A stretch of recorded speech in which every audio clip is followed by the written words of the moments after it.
Hi, my name is Corey Cianello, and this is Lab 2 of Physics 2212.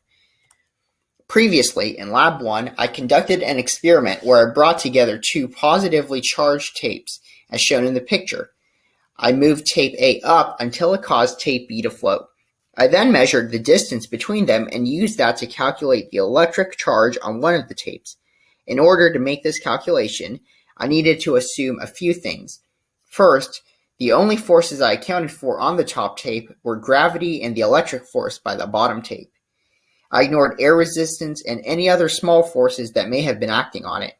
This allowed me to simplify my calculations to setting the two large forces equal to each other, as the top tape was not moving and in equilibrium. I also assumed that both tapes had the same amount of charge, that it was evenly distributed. Because of this, I simplified my calculations by reducing both strips to point charges. Here's a recap of the values that I measured.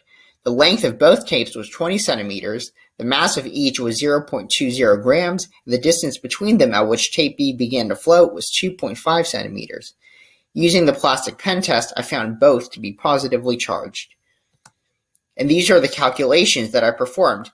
Using the mass from the previous slide, I found the force of gravity to be 0.001962 newtons. Plugging this into the magnitude of the electric force and solving for QB, I find the charge of QB, the tape B, and equivalently tape A, to be 1.1673 times 10 to the negative 8 coulombs. In this lab, I wanted to get a more accurate answer by removing one of the assumptions, that being treating the tapes as point charges. As we can infer from the entire lengths of the strips being charged and interacting with other charged objects, the real tapes do not behave like point charges. Rather, there are charges all around the tapes. By treating the tapes as lines of point charges, the calculated charge will probably be different. To show the difference, this is a glow script coding model with each tape as 10 point charges using the calculated charge from Lab 1.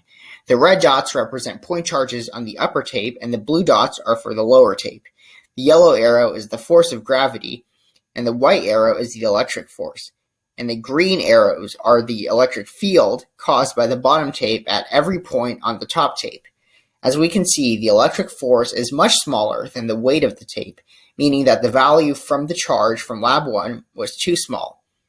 Since two forces are not equal, tape B is not in equilibrium. This is the same model but with a larger charge value. As we can see, the white and green arrows are longer and most importantly, the values of the two forces are the same. The new charge value causes the upper tape to be in equilibrium, which matches my observations of it floating motionless. The updated charge value is 2.58187 times 10 to the negative 8 coulombs. This is more than twice the value calculated in Lab 1. To find the new value, I slowly increased the value of Q in my code until the two values of the forces matched. It makes sense for this to be larger than what was found before. Since this lab treats both tapes as lines of 10 point charges each, there are many more interactions between the two strips. For each 1 point in the top tape, there are 10 forces acting on it from the bottom tape. This means that there are 100 interactions contributing to the net electric force on tape B, compared to just one in tape A, or in Lab 1. However, the magnitudes of these forces are smaller, as the charges creating the electric fields are weaker. In conclusion, the value of charge that I calculate depends on how I model the tapes. The line of point charges is closer to the tape's composition in reality, so the value that I found in this lab is closer to the true charge. However, it is still not completely accurate. Each strip of tape is 3D, not 1D like the model, and there are many, many more atoms in reality. Thank you.